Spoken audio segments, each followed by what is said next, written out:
Okay, then we're at Mad for Movies, and I'm here today to talk to Rob, and I was wondering if I could ask you a few questions, please. Of course you can, yeah.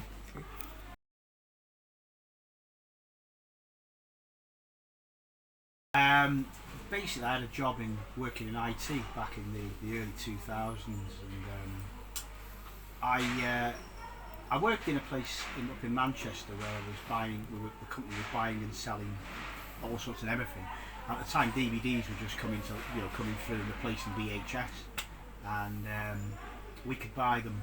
We were buying DVDs and selling them, as a company. And so I was able to source them, and I started off with a car boot still, to be honest. I could buy them quite cheap, and it went from there. But then a couple of years passed, and I lost my job in IT.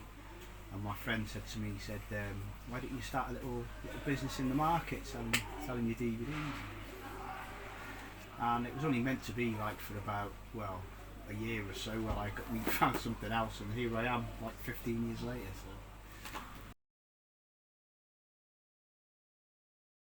So. Yes, I was always, as a child, I loved Indiana Jones. I used to watch Raiders of the Lost Ark, I think, on loop. And that was one of my favourite. We were blessed when I was growing up in the 80s. We had Back to the Future, Star Wars, all those kind of franchises, and lots of good comedies and things. So I've always been a movie fan. Yeah.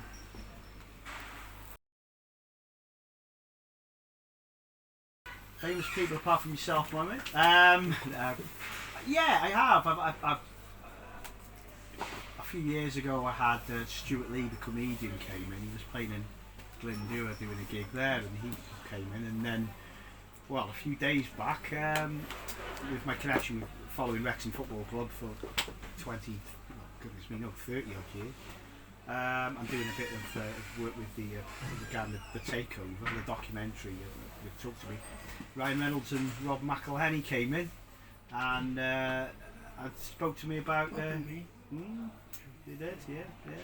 They spoke to me about the football and about film, so it made the local paper at least. So, as a big horror fan myself, and I love coming to your shop as well, looking for horror films. Favourite horror films? Yeah, you've had a fair few of me over the years. I would say my favourite horror films. I don't watch a lot of horror films these days because my wife doesn't really like horror films. So I have to, if I really want to see one, I have to watch one when she's out. But no, I like there's a couple of classics from when I was growing up. Dawn of the Dead, the original Dawn of the Dead from 1978. I think it's brilliant. I love that one. And The Shining. Here's Johnny!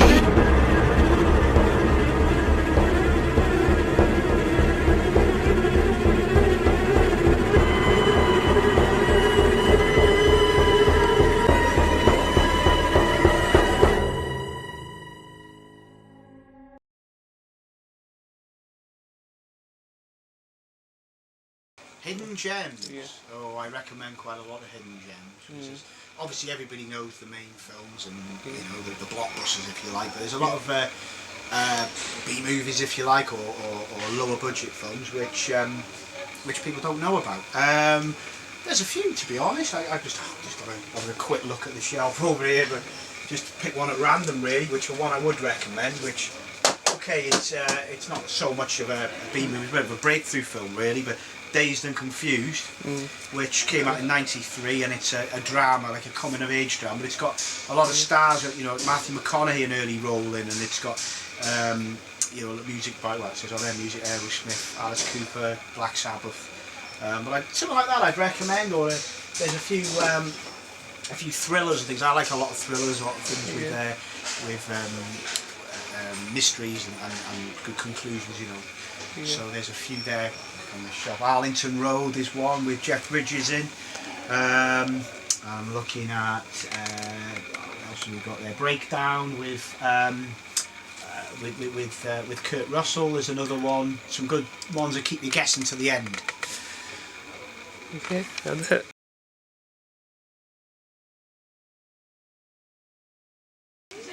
there's one of my favourite films. I watched it when I was a child, and the fact that it was such a groundbreaking film for the genre, which was with my Christmas film. Welcome to the party, pal! Everyone knows Die Hard, probably everybody's seen it, but I just think, obviously it made a star at Bruce Willis, but it's a fantastic.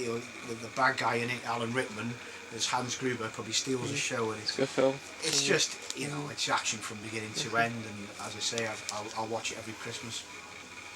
Thank you. Thank you.